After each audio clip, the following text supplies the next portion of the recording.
안녕하세요. 독서와 토론 시간입니다. 조금만 화면을 조금만 조정을 하겠습니다. 네. 제 얼굴이 좀 이상하게 나오나? 네. 잘 보이시죠? 이제 오늘은 12주차 다양한 관점에 대한 독서 토론에 대한 진행인데요.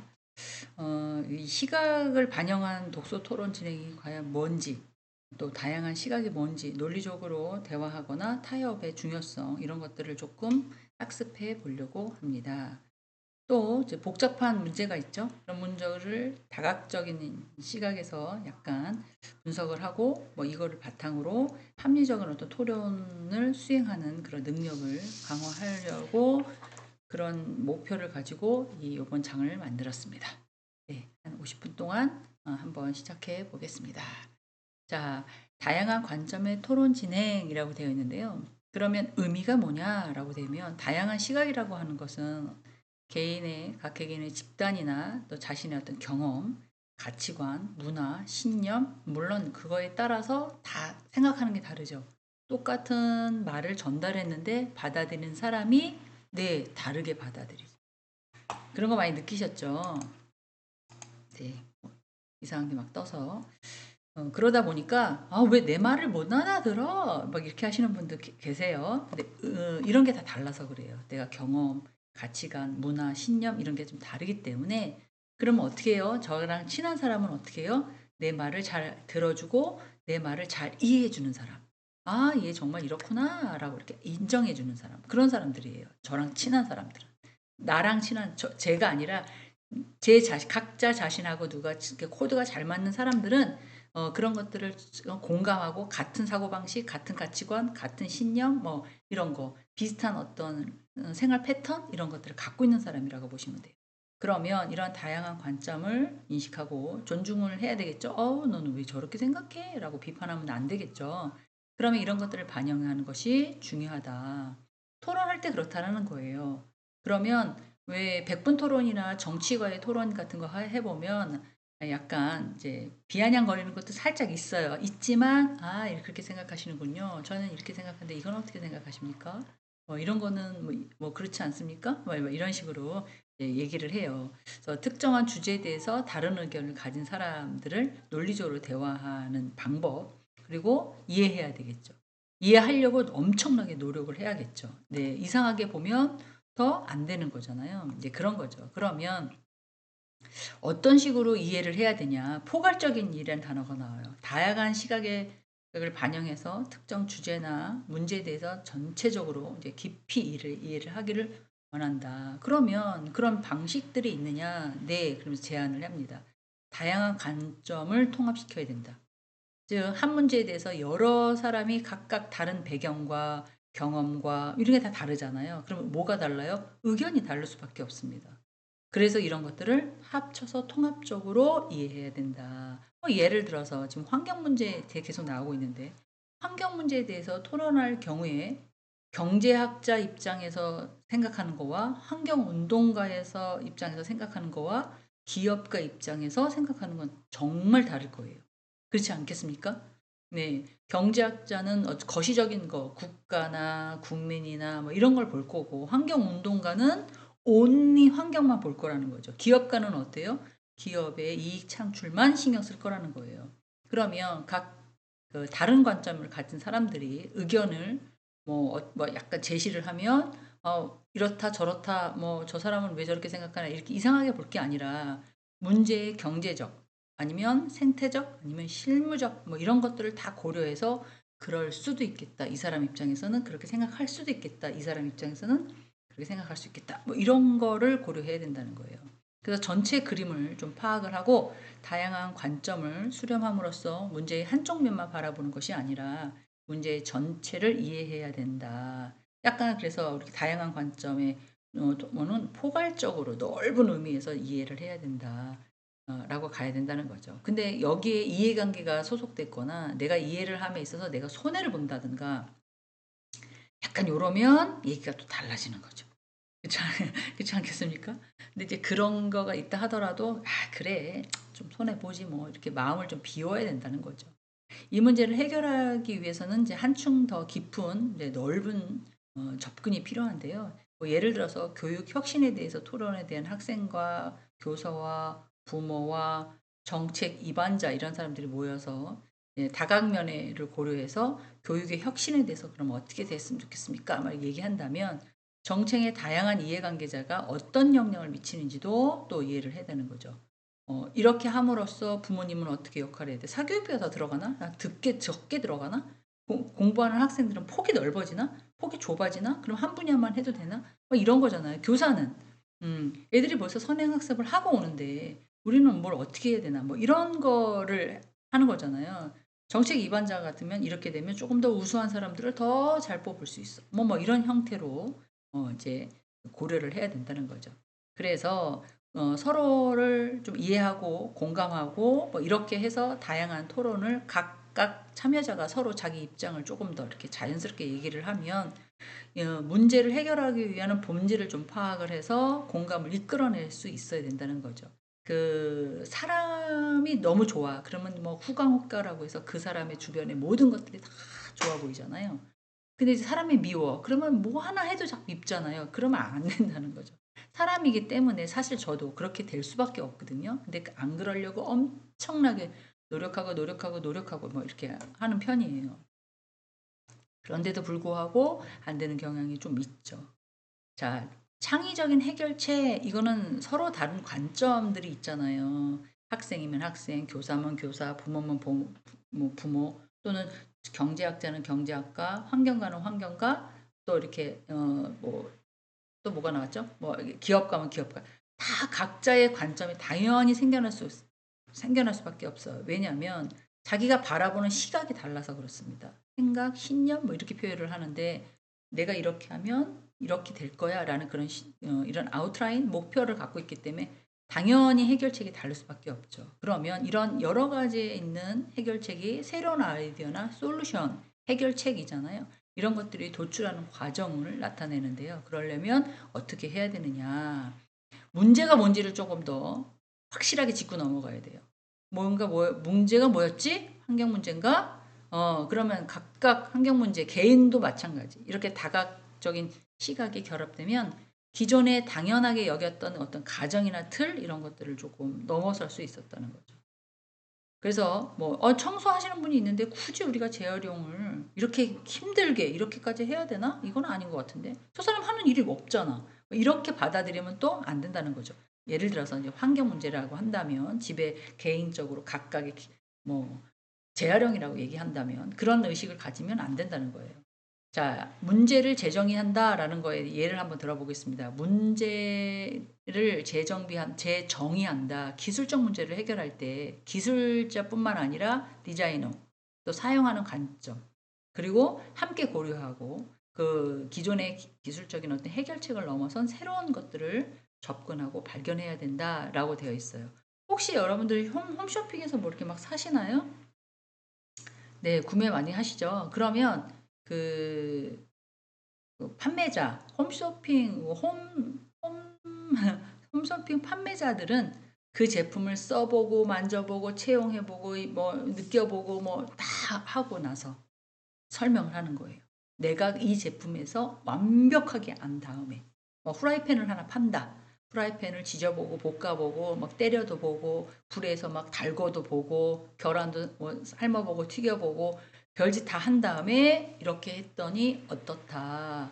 많이 사용을 해 본 다음에 얘기를 하는 거예요. 뭐 예를 들어서 뭐 의류 옷이다. 그러면 이것도 하고 저것도 하고 뭐 속옷을 입은 상태에서도 해보고 뭐 여러 가지로 자기가 습득하고 느낀 점을 그대로 그래야 더 리얼리틱하게 나온다는 거예요. 마찬가지로 어떤 문제를 해결할 때는 이 문제를 어떻게 해결하느냐 한 분야뿐만 아니라 거기에 깊게 지금 기술 문제가 나왔는데 기술자만 하는 게 아니라 디자이너, 사용자까지 어떤 것들을 관점을 고려해야 된다고 그랬잖아요. 다 각기에 있는 것들을 고려해서 그 문제를 해결하는 그런 어떤 접근 방법을 조금 높여야 된다.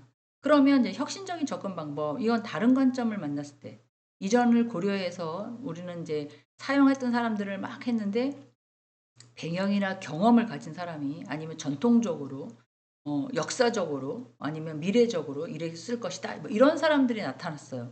그러면 저희가 생각했던 것보다 뿅 다른 생각이 또 나타나잖아요. 생각이 들잖아요. 이렇게 혁신적인 접근도 있다. 리스크 감소 이거는 당연한 거예요. 다양한 의견을 반영을 할 때 어떤 해결책은 어떻게 해요? 한 가지지 여러 개가 될 수가 없잖아요. 이것도 해 봤다 저것도 해 봤다. 이거는 이제 결론이 아니니까.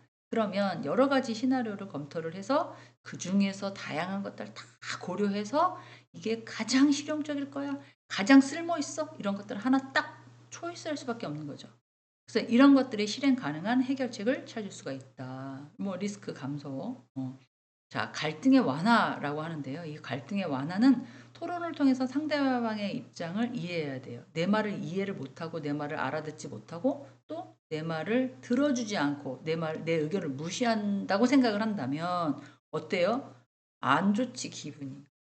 기분 나쁜 거지. 그잖아요. 공감대가 형성이 돼야 돼요. 그래야지 좀 갈등을 줄일 수 있거든요. 그러면 "어떻게 해야 될까요?" 라고 질문하면 "의사소통을 조금 증진해라." 라고 제목은 거창하게 붙였어요. 이건 다양한 시각 등을 반영해서 토론을 개개인의 의견을 좀 존중하는 분위기를 조정해 해야 된다는 거. 자, A분 그런 의견이 있으시군요. 대단하십니다. 저희가 생각하지도 못했던 거네요. 그리고 다른 의견 한번 들어볼까요? B분 오 대박.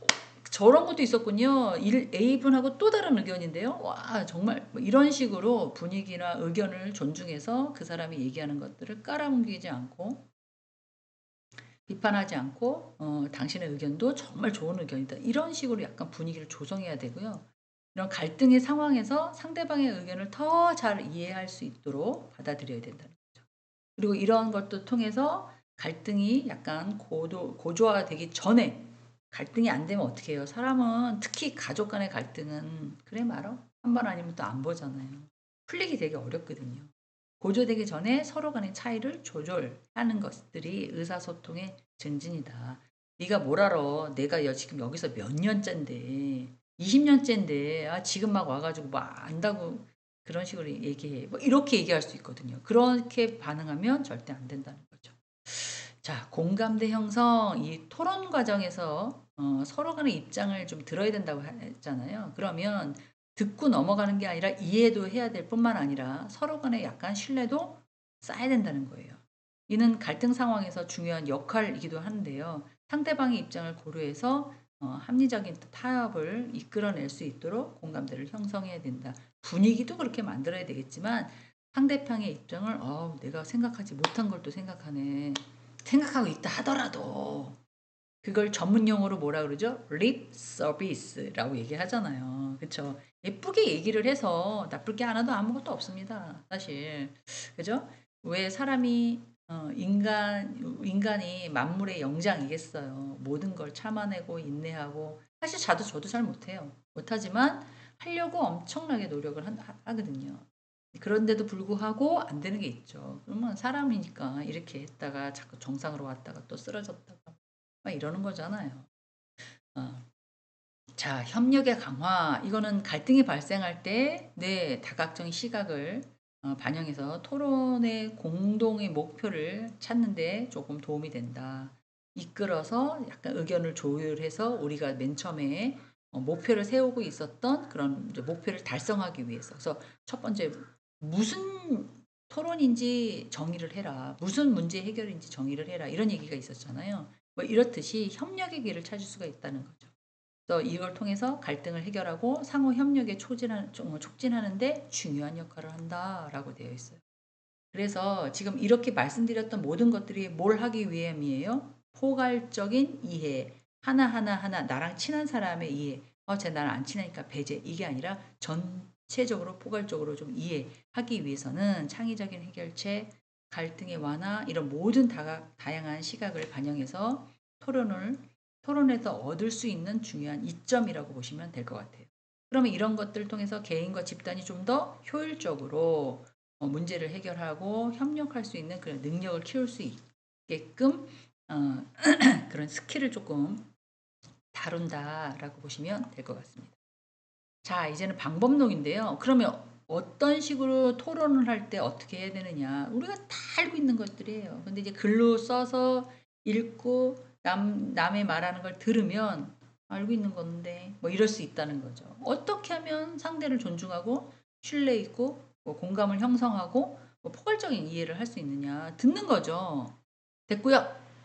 거기까지 제 얘기를 들어보십시오. 이렇게 하시는 분 엄청 많아요. 그렇게 하면 안 되죠. 경청은 단순히 다른 사람이 말하는 것을 듣는 거를 넘어서요. 그 사람의 말을 집중도 해야 되고요. 그리고 공감도 해야 되고요. 감정을 이입해서 어머 세상에 자기가 그런 일을 겪으니까 나 너무너무 속상하다. 내 일은 아닌데 어떻게 자기 뭐 딸이 너무 잘 돼서 나 너무 기쁘다. 막 이런 식으로 서로 감정을 공유해야 되는 거예요. 그게 적극적인 노력이라고 보시면 돼요. 그래서 적극적인 듣기, 그래서 얘기해봐. 내가 들을게. 좋아, 좋아. 또 이렇게 하면 안 된다는 거죠. 경청은 단순히 귀를 듣는 게 아니라 상대방의 말을 집중하고 내용을 이해하고 자세를 이해하려는 포함하려는 뭐 그런 자세도 포함되어 있다. 상대가 얘기하고 있는데 제가 막 뭐라 그랬어요? 턱 깨고 그랬어?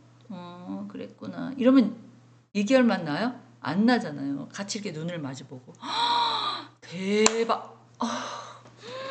세상에 그랬구나. 어머 웬일이니 막 이렇게 저 카메라 보고 지금 그러고 있는데 막 이런 식으로 액션을 치어줘야 진정해 그 다음에 있어 막 이렇게 얘기하는 거잖아요. 그래서 말하는 사람이 자신의 의견을 나 지금 존중받고 있구나. 내가 느꼈던 이런 기쁨과 내가 느꼈던 이 슬픔을 저 사람이 지금 같이 느껴지고 있구나. 뭐 이렇게 해야 신뢰성이 형성이 된다는 거죠. 힘들어요, 안 힘들어요? 힘들죠. 막 오버 액션을 하는 것보다도 그냥 눈빛으로 헐. 뭐 이런 식으로 감탄사만 하더라도 엄청 좋다라는 거예요. 감탄사만 넣어도. 그리고 비언어적인 신호 지금 제가 했던 것들 이 비언어적인 거를 고개를 끄덕거린다든지 눈을 맞춘다든지 이게 이런 거죠 뭐. 소름. 무서운 얘기 하지 마. 무서워. 추워. 갑자기 추워. 뭐 이런 거라든지. 와. 대박. 이렇게 하는 거죠. 뭐 누가 이런 얘기 하잖아요. 이제 애기들이 엄마 나 100점 맞았어. 막 이래서 잘했어. 다음 시험에도 100점 맞아야 돼. 알았지? 가 연습 공부해. 이렇게 하면 그 아이가 또 맞고 싶겠어요? 그렇지 않잖아요. 엄마는 100점 맞았어요. 그러면 막 기뻐하면서 너무 자랑스러운 우리 강아지 막 이러면서 가서 놀아. 가서 놀고 맛있는 거 사 먹고 와. 그래야 스트레스 풀어서 또 공부하지. 갔다 와. 막 뭐 이런 식으로 해야 막 신나가지고 막 이렇게 오잖아요. 지금 100점 맞은 거 좋아할 필요 없어. 제가 이걸 어디서 봤냐면 어떤 얘기하면 좀 시간이 지나가는데 어떤 친구가 고등학교를 졸업하고 교복을 입은 상태에서 운전면허 시험을 보러 왔나 봐요. 저는 그때 갱신을 하러 갔거든요. 근데 그 아이가 좀 기다리고 있는데 어떤 애가 막 뛰어오더니 엄마 나 뭐 몇 점 맞았어 바로 합격이야 막 뭐 이러더라고요. 그 자리에서 바로바로 전산으로 하니까 근데 엄마가 어이구 야 수능을 잘 봐야지 이걸 잘 보면 어떡해 막 이러시더라고요. 근데 걔가 좋았다가 막 이러더라고요. 그래서 그걸 보면서 와 대박. 그냥 좋아라 해주지. 아유 걔가 누구한테 또 자랑을 하겠어. 그잖아요. 저도 그거 보면서 엄마 대박. 모든 엄마 다 똑같네. 막 제가 그랬던 게 생각이 납니다. 그래서 그걸 좀 의역해서 말씀드렸어요. 마찬가지로 비언어적인 신호, 그리고 공감적인 이해, 그리고 단순히 듣는 게 아니라 상대방의 감정이나 상대방의 입장, 그리고 상대방의 어려움, 상황, 그리고 기쁨, 슬픔 이런 것들까지 모두 다 이렇게 해주는 거예요. 요거는 토론에서만 쓸 게 아니라 대인관계나 또 학생 생활이라든가 잠깐만 이 독서토론 1학년 수업이네. 잘 됐네. 네, 제가 막 이 비슷한 거를 막 2학년도 하고 1학년도 하고 막 이래서 1학년 수업이시네. 그죠?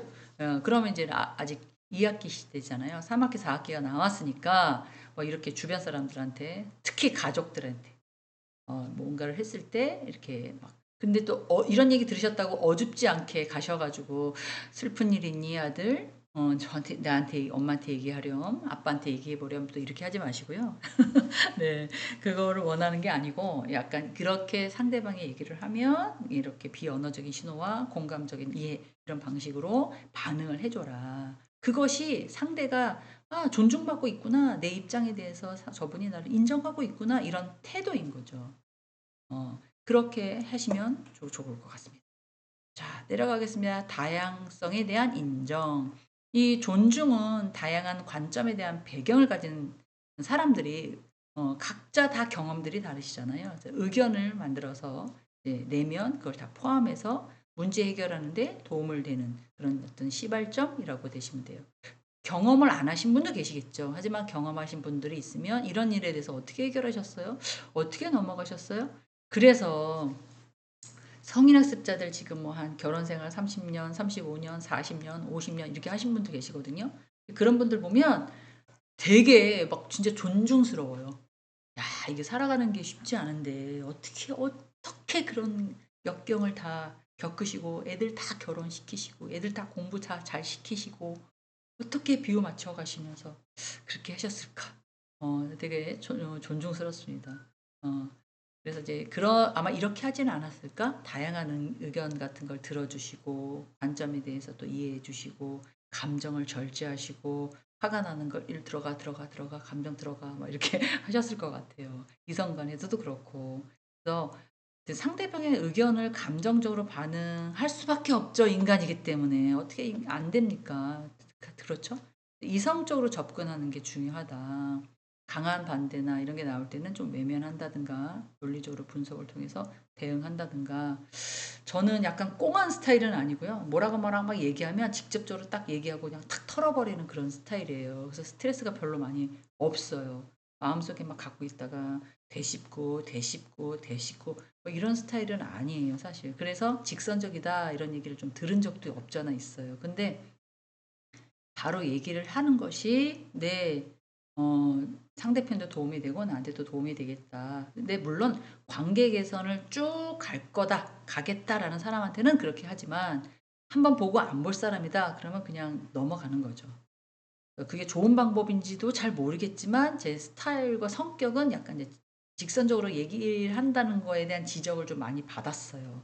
근데 누구는 "차라리 그게 더 쿨하고 좋습니다."라고 얘기하시는 분도 있고요. 누구는 왜 자기가 얘기하고 싶은 걸 다 얘기했냐." 뭐 이러신 분들 계시고요. 이렇게 좀 약간 호불호가 가르는데 악의가 있거나 약간 그런 건 아닌데 상처받는 사람도 없잖아 있더라고요. 그래서 저도 고치려고 엄청나게 노력을 합니다.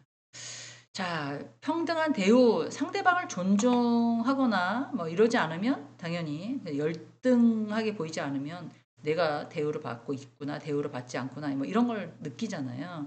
그래서 상대방의 의견을 냈어요. 내 의견하고 동일하면 막 태도가 바뀌어져. 근데 나랑 의견이 달라. 그러면 '아 왜 저런 생각을 갖고 있어. 4 차원이야 저 사람. 왜 저래?' 이렇게 생각하면 또 안 된다는 거죠. 평등하게 사람을 이해해야 된다.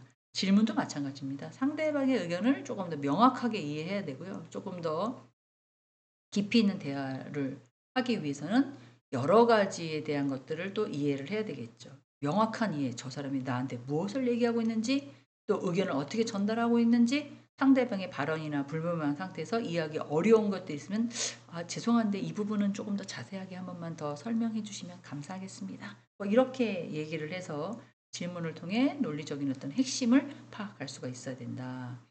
논리적인 분석입니다. 이 논리적인 분석은 그것이 어떻게 돼서 형성이 됐는지 그거를 이해하기 위한 질문에 사용하는 방법인데요.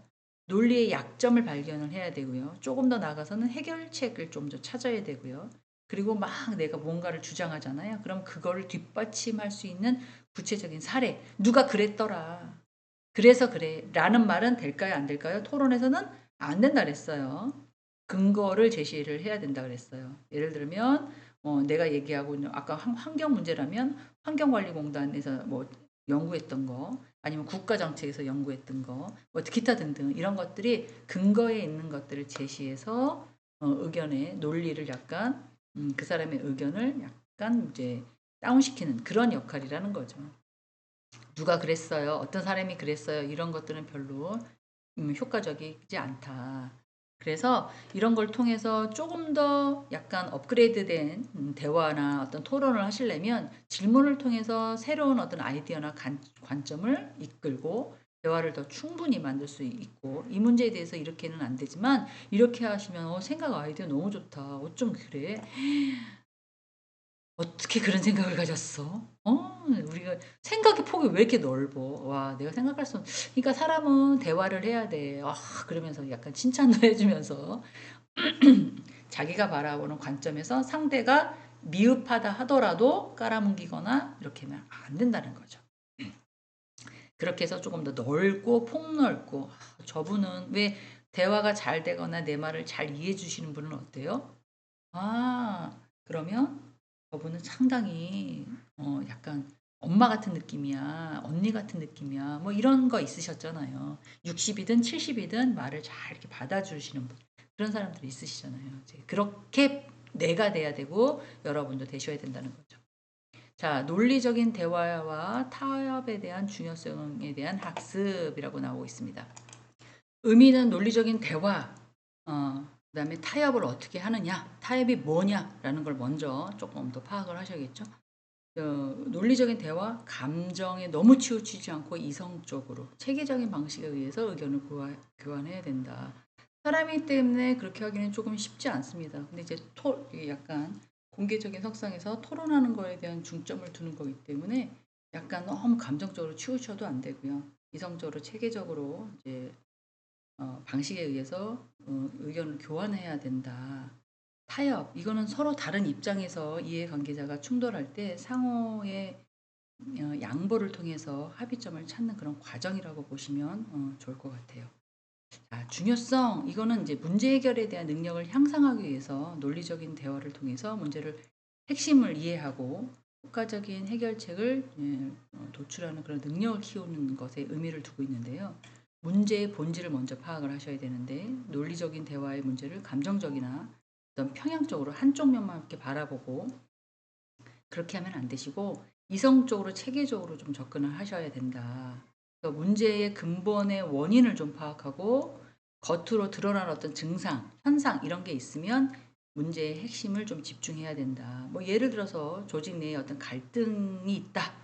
갈등이 발생했다. 그럼 단순히 누가 잘못했다를 따지기보다는 무엇 때문에 이런 일이 생겼고 조직의 문제나 의사소통이 어떻게 부족했고 뭐 이런 것들을 해결해 나가야 된다는 거죠. 누가 잘못했어? 왜 밑에 사람이 윗사람한테 까불고 있어? 이렇게 가면 안 되는 거고 왜 그렇게 하는지 왜 의사소통이 부족한지 이런 것들을 파악해야 된다는 거죠. 그래서 효과적인 어떤 해결책을 모색하기 위해서는 물론 대화도 중요하지만요. 그 문제를 해결하기 위한 여러 가지 아이디어나 해결책 이런 것들을 조금 찾아서 평가를 하고 단순히 어떤 직관에 의존해서 해결하는 것이 아니라 하라면 해. 뭐 까라면 조직인이면 까라면 까. 뭐 이런 얘기 있었잖아요. 이제 그렇게 하면 안 되고 근거와 논리를 바탕으로 이제 체계적인 어떤 접근을 해야 된다. 되게 복잡한 문제일수록 다양한 관점을 고려해서 논리적인 분석이 필요할 뿐만 아니라 어떻게 하면 이 문제를 최적의 효과적으로 해결할 수 있을까 이런 것들을 찾아가야 된다는 거죠. 제가 뭐 성인학습자들보다는 조금 살았잖아요. 저랑 비슷하게 사신 분도 있지만 조금 더 덜 살았어요. 그러면 요 정도 경험에 있는 사람으로서 얘기를 해보면 참는 거 외에는 아무것도 없어요. 근데 참으려면 막 진짜 너무너무 억울하고 막 이건 아닌데 뭐 이런 거 있잖아요. 그러니까는 그 상종을 안 한다고 표현을 하시더라고요. 네, 참는 거더라고요. 근데 이제 그게 어떤 뭐 이해관계가 섞였어. 걸려 있어. 그러면 되게 힘들죠. 근데 이해관계가 안 걸려 있고 약간 대면대면하다. 그러면 그게 당연히 되는 거잖아요. 근데 그렇게 하기가 그러니까 참고 인내한다는 게 뭐 옛날 분들은 참으린 석자면 모두 뭐 빚을 갚는다 뭐 이런 얘기도 있지만 이게 쉽지 않습니다. 네. 그리고 또 그렇게 안 나가고요. 또 그러니까는 제가 막 대단하시다고 참고 인내하고 예쁘게 아직까지도 살고 계시는 그 자체에 대해서 성인습자들한테 너무 이뻐요. 너무 존경스러워요. 이런 것들이 이제 이런 부분인 거죠. 해도 네, 일하고 직업하고 개인적인하고 막 섞여서 되게 복잡한 문제들이 생겨날 수밖에 없잖아요. 그래서 이런 논리적인 대화를 할 수가 없을 때가 온다는 거예요. 그래서 이런 것들을 어떻게 잘 해결해 나가셨는지 지금 이론학적인 것만 말씀을 드리는 거지만 실제적으로는 되게 아마 제가 생각하기에는 여기 나와 있는 것처럼 신뢰를 형성하지 않았을까. 서로 입장을 존중해주고 공정한 어떤 결정을 내릴 수 있도록 상대방의 신뢰를 쌓는 그런 과정을 잘 해내지 않았을까. 뭐 이런 생각을 해봅니다. 그래서 상호 존중이라든지 이런 것들을 어떻게 되면 좀 상대방의 필요한 요구를 진지하게 고려를 하고 이걸 통해서 협상의 상대방을 요구를 경청하고 그의 요구에 부합하는 어떤 합리적인 제안을 할 수 있도록 상대방의 자신의 의견을 존중을 느낄 수 있도록 해야 된다는 거죠. 공정한 결정, 이거는 타협의 양쪽을 만족시킬 수 있는 공정한 결정을 내리는 과정이기도 한데요. 한쪽의 이익만 추구해서는 당연히 안 되죠. 상호의 이익을 다 고려해서 한다는 거죠. 그래서 이런 거를 쌓기 위해서는 단기적으로 작은 양보처럼 보일 수가 있지만 장기적으로는 더 큰 신뢰를 얻고 협력을 이끌어낼 수 있다. 이렇게 보시면 돼요. 지속적인 어떤 신뢰 관계를 가져서 시간의 지남에 따라 이런 것들도 축적해야 되는데 나랑 마음이 잘 맞는 사람은 그렇게 가는 거고 나랑 마음이 잘 안 맞는 사람은 안 가는 거고 뭐 이런 거잖아요. 지속적인 신뢰를 쌓기 때문에 좀 더 고요하고 편안한 그런 생활을 하고 계시진 않을까 뭐 이런 생각을 갖게 되고 있습니다. 자, 그 다음에 장기적인 협상에 대한 강화인데요. 이건 타협을 통해서 형성된 어떤 신뢰를 바탕으로 장기적인 협력 관계를 유지하는 그런 과정이라고 보시면 좋을 것 같습니다. 지속 가능한 관계라고 해서 이제 한 번의 문제를 해결하는 게 아니라 계속해서 장기적으로 관계를 고려하고 접근하는 방법이기도 한데요. 한 번 딱 타협해서 성공을 이뤘다 하더라도 그 다음에 또 안 될 수도 있을 수 있죠. 비즈니스 파트너 같은 경우에는 그럴 수 있잖아요. 서로 이익이 있는 거기 때문에.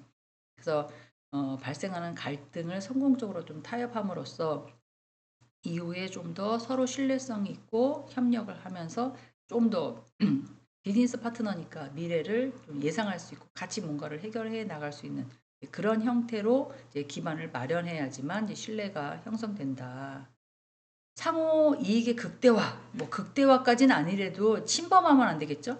장기적인 협력은 단기적인 이익보다 조금 더 큰 가치를 창출할 수밖에 없겠죠. 뭐 비즈니스 파트너 같은 경우도 지금은 이렇게 해서 내가 양보하지만 두고 보잖아. 막 이렇게 가면 안 되잖아요. 이렇게 해서 서로도 갖고 나도 갖고 이렇게 해서 지속적으로 어떤 가능한 협력을 해야지만 서로의 이익을 좀 추구할 수 있지 않을까. 뭐 이런 형태라고 보시면 될 것 같아요. 자, 문제의 연속성인데요. 장기적인 협력의 강화에서는 이제 문제의 연속성은 장기적인 협력에 문제가 발생이 됐어요. 근데 그게 단순히 끝날 수는 없거든요. 새로운 협상이나 타협이 필요할 수도 있고 그 전에 쌓았던 신뢰도 무너질 수도 있고요. 아니면 새로운 경험이나 신뢰가 쌓아질 수도 있고요. 문제 해결 과정에서 조금 더 쉽게 해결해 나가서 이게 단단한 게 형성이 될 수도 있어요. 이런 반복적인 문제 해결 과정에서 서로 갈등을 좀 최소화시키고 안 생길 수가 없잖아요. 사람과 사람 사이에서는. 그래서 이런 것들을 효율적으로 대응할 수 있는 그런 능력을 길러야 된다. 그렇게 보시면 될 것 같아요. 자, 그 다음에 이제 방법론인데요. 이 방법은 논리적인 사고를 훈련하는 방법이기 때문에 논리적 대화의 필수적인 어떤 능력이라고 보시면 돼요.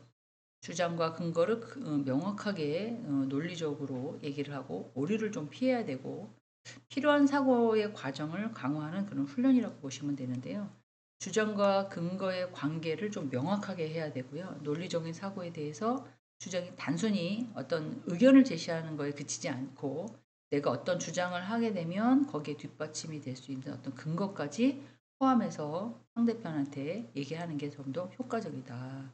뭐 제품이 시장에서 성공할 것인가 라는 것에 대한 주장을 해요. 그래서 과거에는 이런 비슷한 사례가 있었다. 현재는 이렇다. 뭐 이런 식으로 근거를 뒷받침을 한다면 지금 주장하려고 하는 설득력이 조금 높아질 수 있지 않겠는가 이렇게 얘기를 하고 있습니다.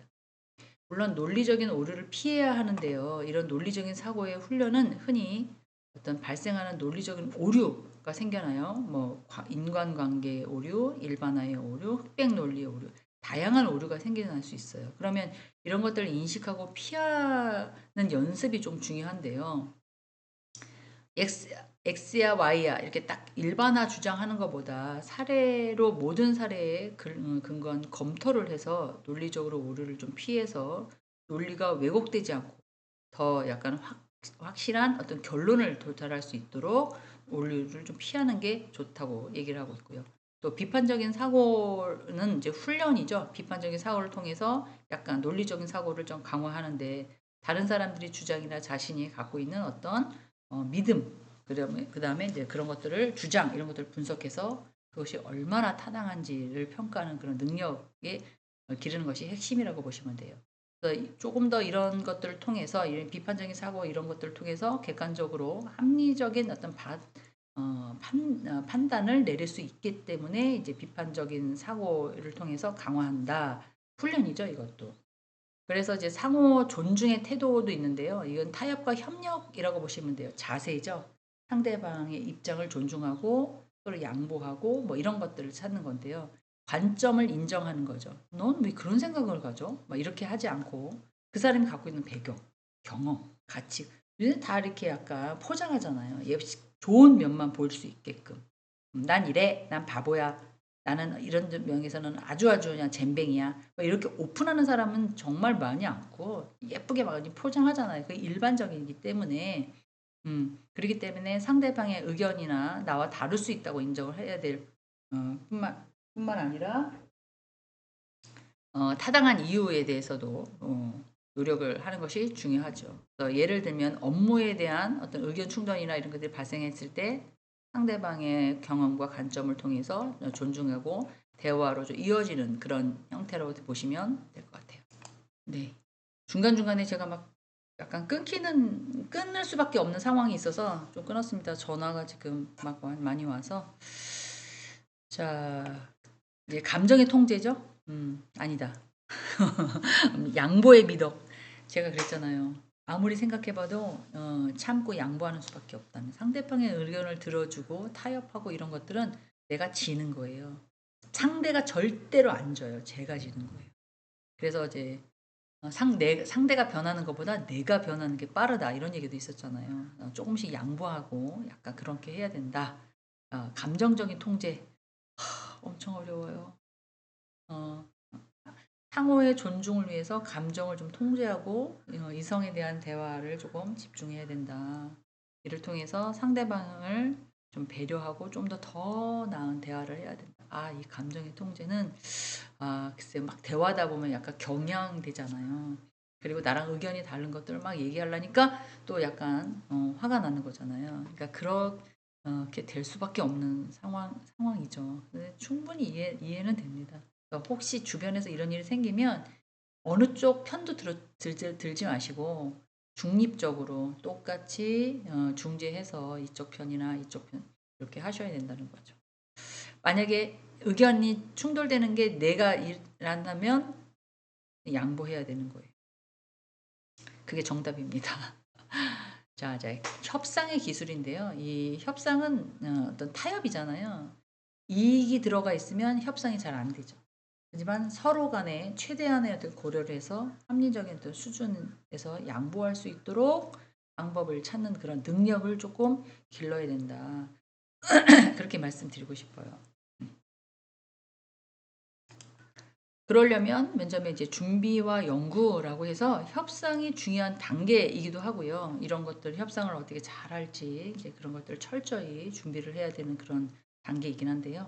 상대방이 어떤 요구가 있어요. 그리고 이제 자신의 목표가 있어요. 그런 걸 또 명확하게 인지해 줘야 된다는 거죠.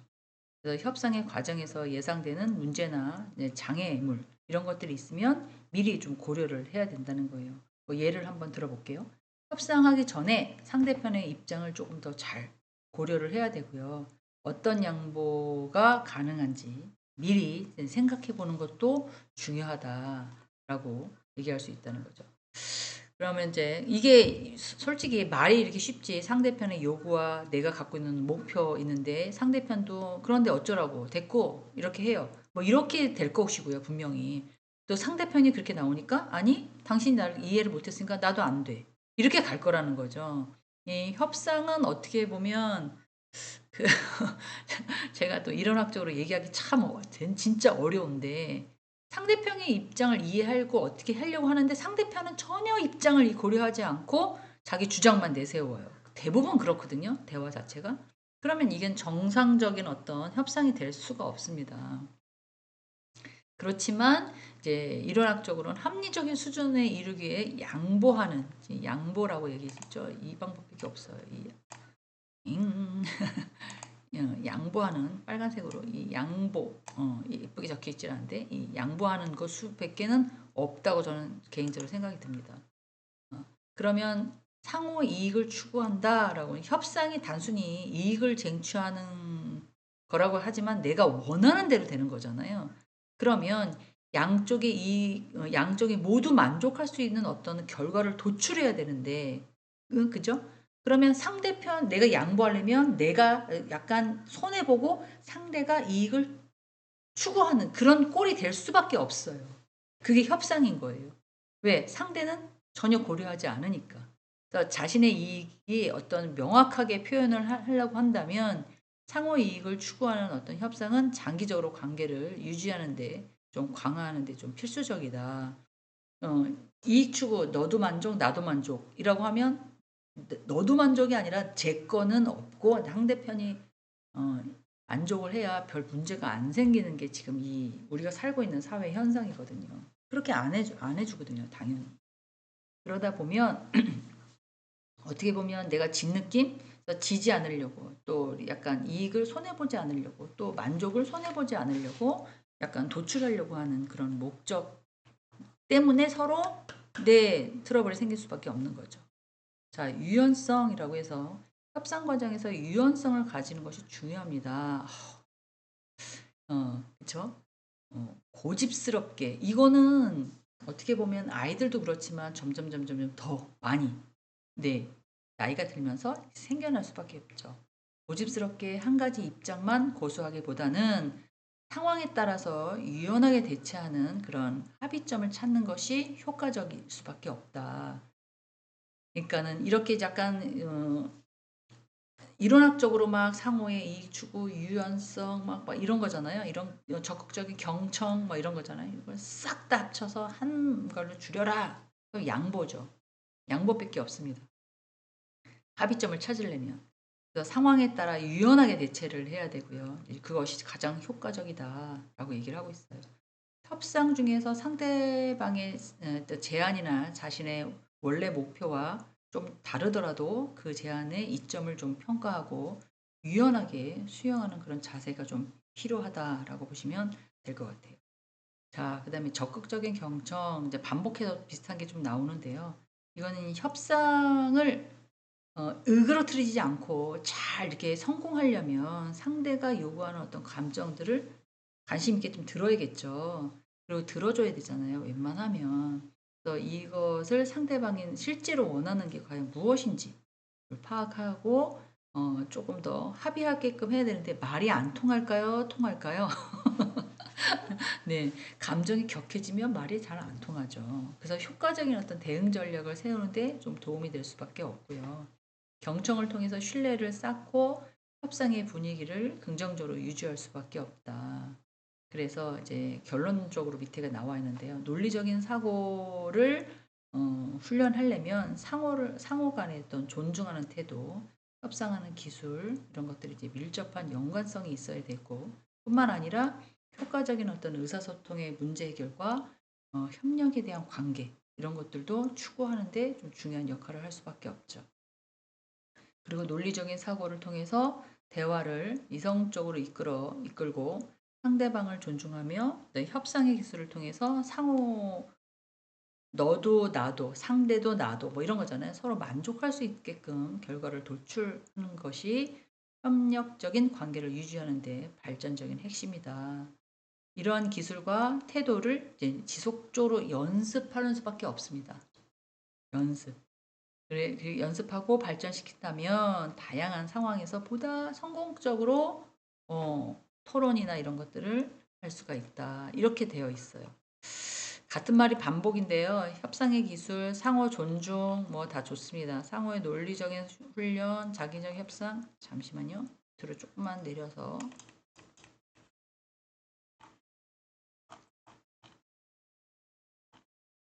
이 부분이 어떤 토론을 진행할 때도 가장 중요한 부분이기도 하고요.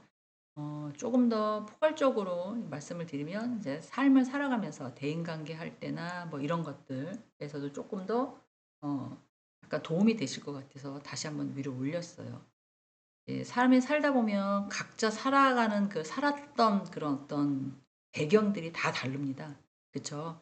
뭐 여유 있게 사신 분, 또 힘들게 사신 분 다 달라요. 그런데 각자 다른다고 해서 그 사람의 가치나 문화나 신념을 조금 이질적으로 생각하면 아유 지가 돈이 있으면 얼마나 있어. 아이고 못 살아서 저래. 이렇게 생각하면 절대로 안 되는 거예요.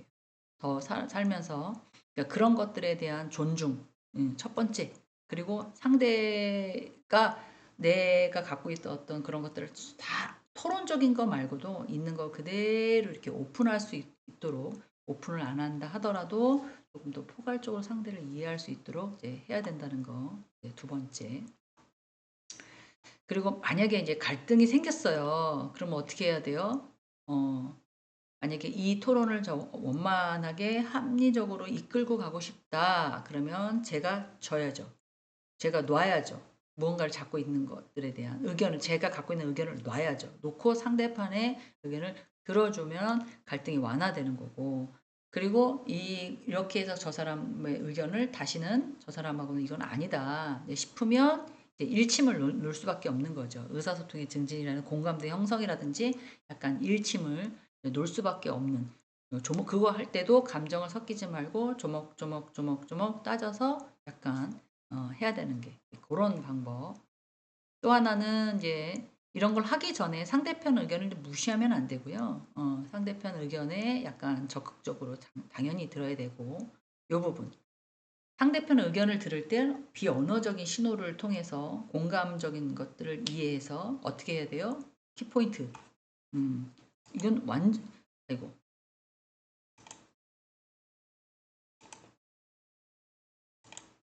네, 이상하게 나오는데 요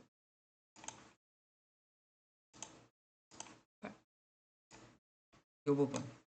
네. 약간 그 뭐라고 표현해야 되나요?